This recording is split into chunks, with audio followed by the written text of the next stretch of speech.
안녕하세요. 은호레터의 은호입니다. 8월 30일 금요일 전달드릴 뉴스는 다음과 같습니다. 목요일 미국 증시를 살펴보겠습니다.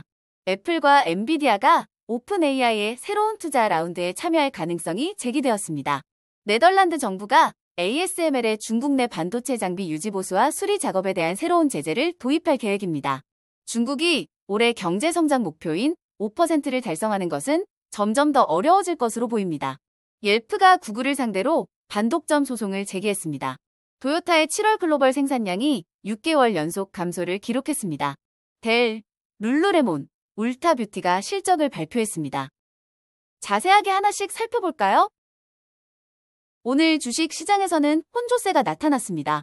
S&P 500 지수는 상승세를 멈췄지만 대부분의 미국 주식은 오름세를 보였습니다.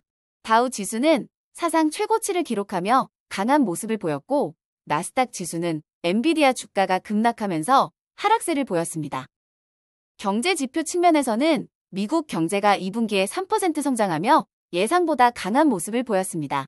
이는 소비자 지출이 증가한 덕분에 가능했던 것으로 연준이 금리 인하를 서두를 필요가 없다는 신호로 해석될 수 있습니다. 또한 신규 실업수당 청구 건수는 2,000건 감소하여 노동시장이 여전히 견고함을 보여주고 있습니다.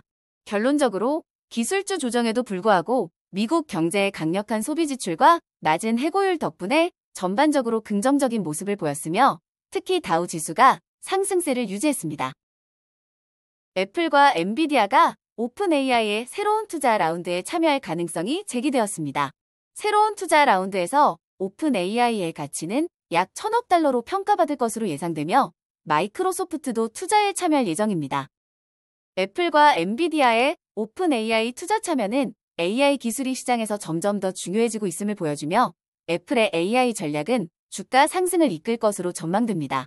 특히 시티그룹이 애플을 2025년 최고의 AI 주식으로 선정하면서 AI 기능이 탑재된 아이폰이 큰 매출 증가를 이끌 것으로 예상하고 있습니다.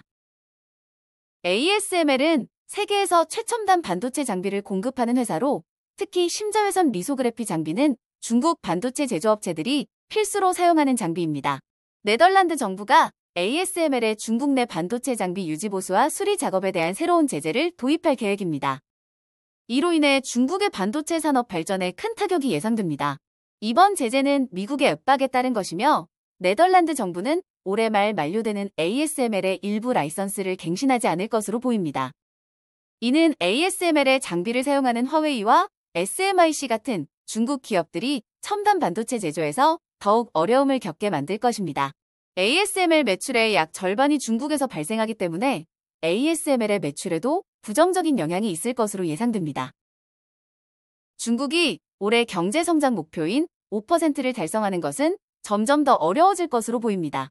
UBS를 포함한 주요 은행들이 중국의 성장 전망을 하향 조정하면서 중국 경제에 대한 우려가 커지고 있습니다. UBS는 올해 GDP 성장률을 4.6%로 낮췄으며 JP모건과 노무라 역시 성장률이 5% 미만일 것으로 예상하고 있습니다. 부동산 경기 침체와 제한적인 재정 정책이 경제 성장을 저해하고 있으며 이는 소비 감소와 가계 자산 감소로 이어지고 있습니다. 부동산 시장에서는 신규 주택 판매와 착공이 크게 감소하고 있으며 이로 인해 전반적인 경제 활동이 위축되고 있습니다. 중국 정부는 부동산 시장 회복을 위해 다양한 완화 조치를 도입했으나 그 효과는 미미한 상태입니다. 또한 지방 정부의 재정 여건이 악화되면서 경제 성장 촉진 능력이 제한되고 있습니다. 옐프가 구글을 상대로 반독점 소송을 제기했습니다. 옐프는 구글이 자사의 시장 지배적인 위치를 이용해 지역 검색 서비스와 지역 검색 광고 시장에서 경쟁을 억압했다고 주장하고 있습니다. 옐프는 구글이 불공정하게 자사의 콘텐츠를 수집하고 검색 알고리즘을 조작해 구글의 자체 콘텐츠를 우대했다고 비판했습니다. 구글은 이러한 주장에 대해 옐프의 주장들은 새로운 것이 아니며 과거에도 유사한 주장들이 기각된 바 있다고 반박했습니다. 옐프의 소송은 최근 구글이 반독점 소송에서 검색 엔진 지배력이 독점으로 인정된 후 제기되었습니다. 토요타의 7월 글로벌 생산량이 6개월 연속 감소를 기록했습니다. 7월 생산량은 전년 동기 대비 1% 감소한 80만 4,510대로 중국과 태국 시장에서의 감소가 주요 원인입니다. 특히 중국에서는 생산이 6% 줄었고 태국에서는 13%가 감소했습니다. 글로벌 판매량도 하락했으며 미국과 중국에서의 판매 감소가 주요 원인으로 작용했습니다. 델은 AI 서버 수요의 급성장으로 기대 이상의 실적을 발표했습니다. 인프라 솔루션 그룹 부문 매출은 전년 대비 38% 증가한 116억 4천만 달러를 기록했으며 이중 서버 및 네트워킹 매출은 80% 증가한 76억 7천만 달러로 사상 최고치를 달성했습니다. AI 서버 수요는 전분기 대비 24% 증가하여 32억 달러에 이르렀으며 델은 현재 주문 대기량이 38억 달러에 달한다고 밝혔습니다. 전체 매출은 250억 달러로 전년 대비 9% 증가했으며 주당 순이익은 1.89달러로 예상치를 상회했습니다. 반면 개인용 컴퓨터 부문은 전년 대비 4% 감소한 124억 달러를 기록했습니다. 룰루레몬은 2분기 실적 발표에서 매출이 월가의 기대에 미치지 못하면서 2년 만에 처음으로 매출 목표를 맞추지 못했습니다. 또한 연간 매출 전망과 주당 순이익 예상치를 하향 조정했습니다. 2분기 매출은 23억 7천만 달러로 예상치인 24억 1천만 달러에 미치지 못했고 동일 매장 매출은 2% 증가에 그쳐 예상치인 5.9%에 크게 못 미쳤습니다. 다만 미국 시장에서 매출이 1% 증가에 그쳤지만 국제시장에서는 29% 증가했습니다.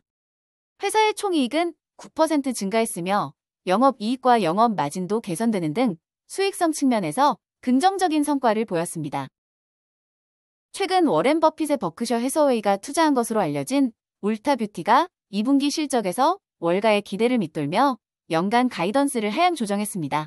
2분기 동안 동일 매장 매출은 전년 대비 1.2% 감소했으며 이는 예상보다 크게 낮은 수치입니다. 이로 인해 주가는 애프터마켓에서 급락했습니다. 회사는 연간 동일 매장 매출 전망을 기존 2에서 3% 증가해서 최대 2% 감소로 하향 조정했습니다. 또한 연간 매출 전망치를 110억에서 112억 달러로 하향 조정했고 주당 순이익 전망도 하향했습니다. 울타뷰티 CEO는 매출 감소의 원인을 명확히 파악하고 있으며 이를 해결하기 위한 조치를 진행 중이라고 밝혔습니다. 오늘 전달해드릴 뉴스는 여기까지입니다. 들어주셔서 너무 감사드리고 은퇴하는 그날까지 파이팅입니다. 도움이 되셨다면 좋아요와 구독 부탁드립니다.